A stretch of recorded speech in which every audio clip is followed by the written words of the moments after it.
Hello guys, welcome back to the channel. In today's video, I'll be showing you how to change default location of voice recorder files on Android phone. Alright guys, first of all, open your voice recorder application on your phone.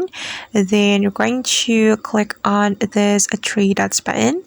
Then just select settings, and on the settings you can simply tap on the storage location, and as you can see that my default location for my voice recording is my internal storage, and we're going to change it.